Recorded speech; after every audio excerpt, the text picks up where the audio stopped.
রাত পোহালে শুরু হচ্ছে ২০২৬ সালের শিক্ষাবর্ষ, যেখানে মূলত বই নিয়ে শিক্ষার্থীদের একটি বাড়তি আগ্রহ থাকে নতুন বই নিয়ে বছরের প্রথম দিনে। তেমনি করে এবারও অন্যান্য বছরের মতো শতভাগ বই পাচ্ছে না শিক্ষার্থীরা। প্রাথমিকে এখন পর্যন্ত শতভাগ বই এলেও মাধ্যমিকে প্রায় অর্ধেকেরও বেশি বই সরবরাহ বাকি রয়ে গেছে। দর্শক, আমরা আপনাদের যদি একটু জানিয়ে রাখতে চাই যে আগামীকাল অর্থাৎ ১লা জানুয়ারি থেকে যে নতুন শিক্ষাবর্ষ শুরু হচ্ছে, সেই শিক্ষাবর্ষে যে এবার যে বই উৎসব হচ্ছে না সরকার থেকে পক্ষ থেকে জানানো হয়েছে। পাশাপাশি আমরা এখন পর্যন্ত ফেনী জেলা শিক্ষা কর্মকর্তা অর্থাৎ শিক্ষা অফিস থেকে আমরা এখন পর্যন্ত যে তথ্যটি পেয়েছি, মাধ্যমিকে জেলা শিক্ষা কর্মকর্তা যেমনটি বলছেন প্রায় ৬০% বই এসেছে, যেখানে প্রায় ৪০% বই সরবরাহ অর্থাৎ এখনও এসে পৌঁছায়নি। সেই দিক থেকে বলা যায় মাধ্যমিকের শিক্ষার্থীরা বছরের প্রথম দিনে এবার বই পাচ্ছেন না। পাশাপাশি আমরা জেলা প্রাথমিক শিক্ষা বিভাগের সঙ্গে কথা বলেছিলাম, তারা যেমনটি বলছেন ইতিমধ্যে যে জেলার ৫৫৯টি সরকারি প্রাথমিক বিদ্যালয় রয়েছে, সেই প্রাথমিক বিদ্যালয়ে ইতিমধ্যে যে বই শতভাগ বই পৌঁছে গেছে। আপনার যদি একটু জানিয়ে রাখতে চাই, ফেনীর মাধ্যমিক মোট শিক্ষার্থীর সংখ্যা রয়েছে ১,৬৪,১৮৫ জন এবং মাদ্রাসায় ১,৫৪,৫৩ জন। ২০২৬ শিক্ষাবর্ষে দাখিলে ষষ্ঠ থেকে নবম শ্রেণীতে বইয়ের মোট চাহিদা রয়েছে ৭,৭৪,৮৯০টি। পাশাপাশি যেখানে এখন পর্যন্ত বই এসেছে ১,২৭,৬৮০টি, যেখানে মোট প্রাপ্তির হার আমরা দেখেছি মাত্র ১৬.৪%। এছাড়া মাধ্যমিকের দিকে যদি আমরা একটু তাকাতে চাই, মাধ্যমিকে ষষ্ঠ থেকে নবম শ্রেণীতে এবার বইয়ের মোট চাহিদা রয়েছে ১৩,৫৩,৫৫টি। পাশাপাশি এখানে এখন পর্যন্ত বই এসেছে ৩,৮৪,৭৬০টি। এখানে মোট প্রাপ্তির হার মাত্র ২৮.৩৫%।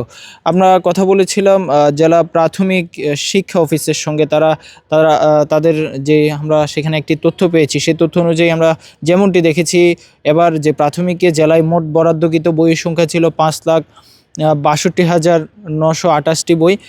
সেখানে যে সব মিলিয়ে শতভাগ বই ইতিমধ্যে এসে পৌঁছে গেছে। এর আগে আপনার যদি আরেকটু জানিয়ে রাখতে চাই যে মাধ্যমিক এবং দাখিল ভোকেশনাল এবং কারিগরি স্তরের মূলত পাঠ্যপুস্তক মুদ্রণ এবং সরবরাহ কাজে ধীরগতি রয়েছে যেমনটি এখন পর্যন্ত। সেই জন্যই যে বই সরবরাহ মাধ্যমিক স্তরে মূলত এখনও শতভাগ বই এসে পৌঁছায়নি। এতে যে মূলত বছরের শুরুর দিনে মাধ্যমিকের শতভাগ শিক্ষার্থীরা তারা যে শতভাগ হাতে বই পৌঁছানো সম্ভব হচ্ছে না বলে আমাদের যে সংশ্লিষ্ট দপ্তরগুলোর সূত্রে জানিয়েছে।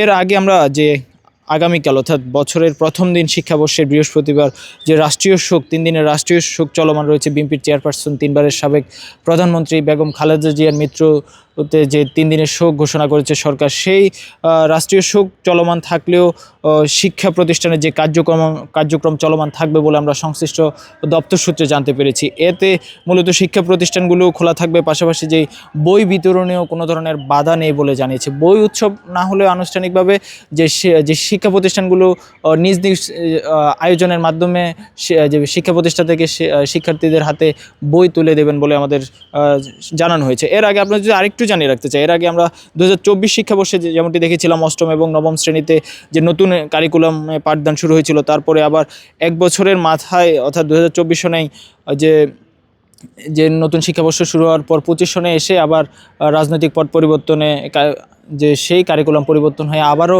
পুরাতন কারিকুলামে ফিরে যান। এতে আসলে বিপাকে পড়েন যে শিক্ষার্থীরা বারবার কারিকুলাম পরিবর্তন নিয়েও অভিভাবকরা হতাশা ক্ষোভ প্রকাশ করেন। সব কিছু মিলিয়ে যদি আমরা একটু জানিয়ে রাখতে চাই, আসলে আমরা কথা বলেছিলাম জেলা মাধ্যমিক শিক্ষা কর্মকর্তা মোহাম্মদ শফিউল্লাহর সঙ্গে। তিনি যেমনটি জানিয়েছেন মূলত কখন নাগাদ মাধ্যমিকের শতভাগ বই এসে পৌঁছাবে সেই বিষয়টি সম্পর্কে এখনও তারা নিশ্চিতভাবে কোনো কিছু বলতে পারছে না। এই নিয়ে মূলত নতুন বছরে যে বই উৎসব বা শতভাগ মাধ্যমিকে বই পৌঁছায়নি এই সব বিষয় নিয়ে এই ছিল সর্বশেষ তথ্য।